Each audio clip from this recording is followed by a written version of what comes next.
রায়হাটি গ্রামে বাস করত গদাই নামের একটা লোক। সে কৃষিকাজ করে সংসার চালাতো। সে বছর বন্যা হওয়াতে তার ফসল ডুবে সব নষ্ট হয়ে গেল। একদিন সে এই বিষয় নিয়ে তার বউ জ্যোতির সাথে আলোচনা করছিল। কি গো, আর কতদিন বসে বসে খাবে? কাজের বিষয় কিছু তো ভাবো নাকি? কি করব গিন্নি? না, কিছুই ভালো লাগে না। বন্যায় জমির ফসল সবই তো ডুবে নষ্ট হয়ে গেল। গ্রামে পর্যাপ্ত কোনো কাজও নেই যে তাই করব। বাবা, ও বাবা, কতদিন হয় মাছ খাই না। আজ তুমি রায়হাটির হাট থেকে মাছ আনবে। আমি মাছ খাবো বাবা। এমনিতেই দেখছিস বাবার কাজ নেই, তুই আসছিস মাছ খেতে? বলি সারাদিন এমন মাছ খাই খাই করিস কেন রে, বল দেখি।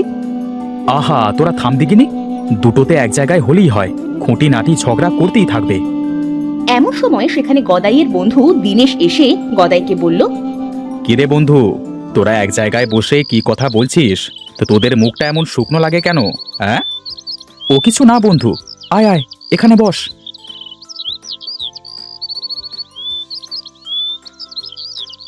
হ্যাঁ বন্ধু, আমি তোর কাছে একটা বিশেষ দরকারে এসেছি রে। এবছর বন্যায় তো সব ডুবে গেছে, তাই ভাবতেছি আমার ওই পুরনো ভেরিটায় ভেনামি চিংড়ি চাষ করব। হ্যাঁ হ্যাঁ, সেটা তো খুবই ভালো কথা। তা কর না, দেখিস খুব ভালো হবে। কিন্তু চিংড়ি চাষ করতে ভালো অভিজ্ঞতা দরকার। সে নিয়ে চিন্তা নেই, আমার এক কাছের আত্মীয় ভেনামি চিংড়ি চাষ করেছে। সে অনেক লাভবান হয়েছে। আমি না হয় তার কাছ থেকে পরামর্শ নেব। তাহলে তো ভালো কথা। দেখ, বুঝে শুনে যেটা ভালো হয় সেটাই কর। হ্যাঁ বন্ধু, সেই জন্যই তো তোর সাহায্যের দরকার। একা একা তো আর এত কিছু করতে পারবো না। তাই ভেবেছি আমরা দুই বন্ধু মিলে চিংড়ি চাষ করব। হ্যাঁ বাবা, খুব ভালো হবে। দেখো, তোমাদের সাথে আমিও চিংড়ি চাষে সাহায্য করব। হ্যাঁ বন্ধু, শিহাব কিন্তু ভালো কথাই বলেছে। আমরা কালকেই ভেরিটা চারপাশ পরিষ্কার করে আমাদের পরিকল্পনা অনুযায়ী কাজ করতে পারি। আচ্ছা বন্ধু, তাহলে এই কথাই রইল। বাবা বাবা, তাহলে কি আমি এবার অনেক মাছ খেতে পারবো বাবা? আমরা করছি ভেরির চিন্তা, আর তোর হলো মাছের চিন্তা। মেছো ভূত একটা। আহা, তোরা থাম এবার। মা সেজুতি, মন খারাপ করিস না মা। ঘেরে মাছ বড় হলে তোর বাবা তোকে অনেক মাছ এনে দিবে। দেখেছিস ভাইয়া, বাবা আমাকে অনেক মাছ এনে দিবে, তোকে দিবে না? কি মজা, কি মজা। সে যদি খাবে চিংড়ি ভাজা। হয়েছে মেছো একটা, যত সব।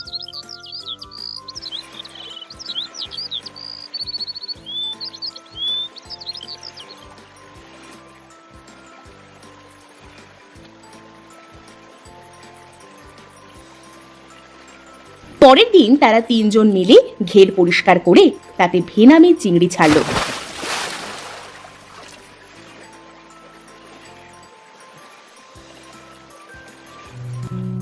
তাদের এই চিংড়ি চাষের কথাটা গ্রামের মোড়লের কাছে পৌঁছে গেল।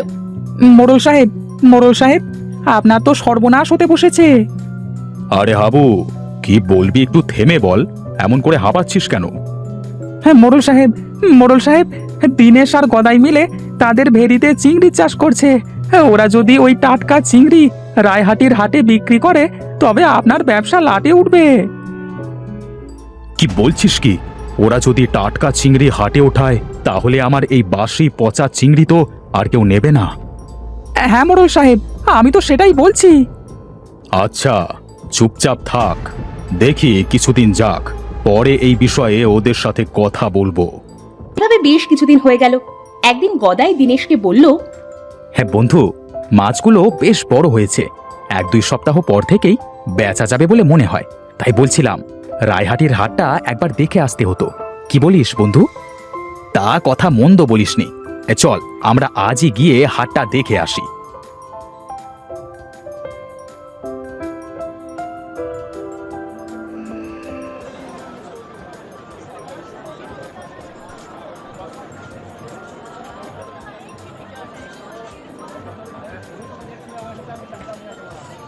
তারা দুজন রায়হাটি হাটে গিয়ে দেখলো হাটটা বেশ বড় সড়ো, আর এখানে মোড়লের বড় রমরমা চিংড়ির ব্যবসা।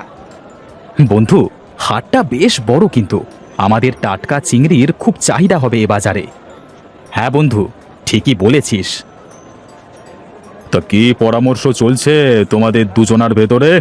এই হাটে চিংড়ি বেচবে নাকি? হ্যাঁ মোড়ল সাহেব, ভেবেছি তো তাই। সামনের সপ্তাহ থেকে হাটে চিংড়ি আনবো। বলি, জেলের ভাত কখনো খেয়েছো নাকি খাবার শখ জেগেছে? হ্যাঁ, এমন কেস দেব না, 7 জনমেও বের হতে পারবে না। হ্যাঁ, এই হাট শুধু আমার, এখানে আমার চিংড়ি চলবে, শুধু আমার, বুঝলে? এত ভয় পাচ্ছেন কেন মোড়ল সাহেব? আপনার বাসি পচা চিংড়ি কেউ কিনবে না তাই? আহা গদাই, চুপ কর। কুকুর মানুষদের দেখে ঘেউ ঘেউ করে, মানুষ কখনো কুকুরকে দেখে ঘেউ ঘেউ করে না। থাক না, আমরা অন্য হাটে চিংড়ি বিক্রি করব, আর সেটা আমাদের টাটকা চিংড়ির হাট হবে। বেশি বার বেরো না, খুব পস্তাবে, এই বলে দিলুম। দিনেশ ও গদাই সেখান থেকে চলে এলো। 1 সপ্তাহ পর। বন্ধু, আমি একটা বুদ্ধি পেয়েছি। রায়হাটির হাটের পাশে যে বটতলা, সেই বটতলায় আমরা একটা হাট বসাতে পারি। জিনিস যদি ভালো হয় তবে যে কোনো প্রান্ত থেকেই লোকে সেই জিনিস কিনতে চায়। ঠিকই বলেছিস বন্ধু, আমরা কাল চিংড়ি তুলে বটতলার হাটে বিক্রি করব। পরের দিন তারা দুজন চিংড়ি নিয়ে রায়হাটির হাটের পাশে বটতলায় বসলো।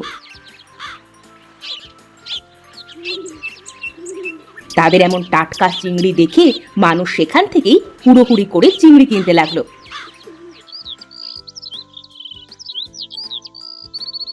আহা, কি সুন্দর টাটকা চিংড়ি, কতদিন খাইনি।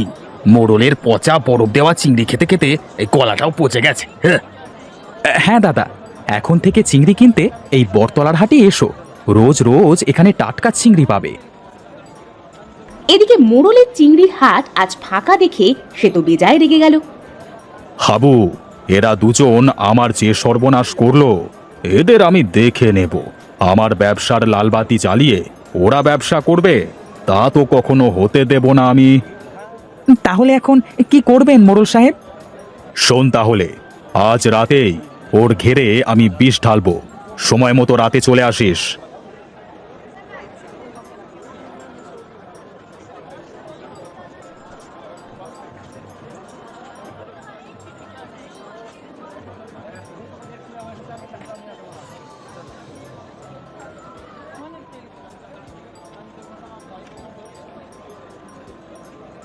বন্ধু, মোড়লের হাবভাব কিন্তু ভালো ঠেকছে না। আজ থেকে আমাদের ভেরিটা পাহারা দিতে হবে। হ্যাঁ বন্ধু, কথাগুলো তুই মন্দ বলিসনি। এই মোড়লদের দিয়ে কোনো বিশ্বাস নেই। এমন সময় শিহাব তার বাবার কাছে এসে তার বাবা ও দিনেশকে সব কথা খুলে বলল। আমি তাহলে ঠিকই ধরেছিলাম। বন্ধু, সময় মতো ঘেরে হাজির হোস। আজ রাতেই ওর অসাধু ব্যবসার দিন শেষ। সেদিন রাতে মোড়ল ও হাবু আসলো ঘেরে বিষ দিতে। হ্যাঁ রে হাবু, হাতের কাজটা তাড়াতাড়ি সেরে ফেল। মানুষ দেখবার আগেই এখান থেকে বের হতে হবে। হ্যাঁ মোড়ল সাহেব, এক্ষুনি করছি। এত তাড়াতাড়ি না করলেও হবে। এসেই যখন পড়েছেন, ধীরে ধীরে কাজটা শেষ করে যান। এ কি তোরা? খুব অবাক হলেন বুঝি মোড়ল মশাই?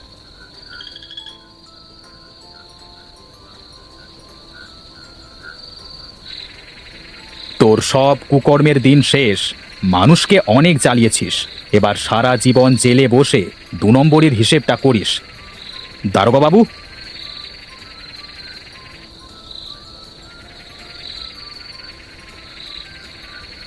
আপনি মশাই গ্রামের একজন মোড়ল হয়ে কুকর্ম করেন? ছি ছি ছি ছি, আপনার নামে আরো অনেক রিপোর্ট আছে। হাতে নাতে এতদিন ধরতে পারি নাই, এবার চলেন, বাকি জীবন জেলেই কাটাবেন।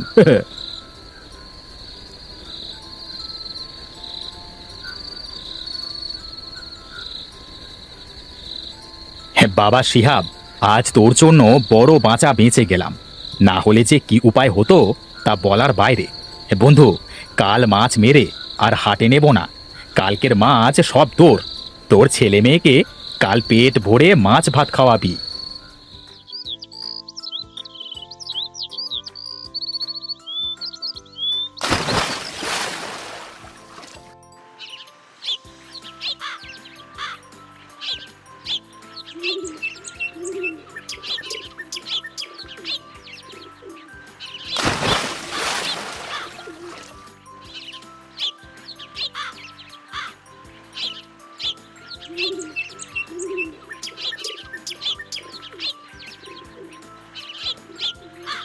পরের দিন দিনেশ চিংড়ি মেরে সব গদাইয়ের বাড়িতে পাঠিয়ে দিল।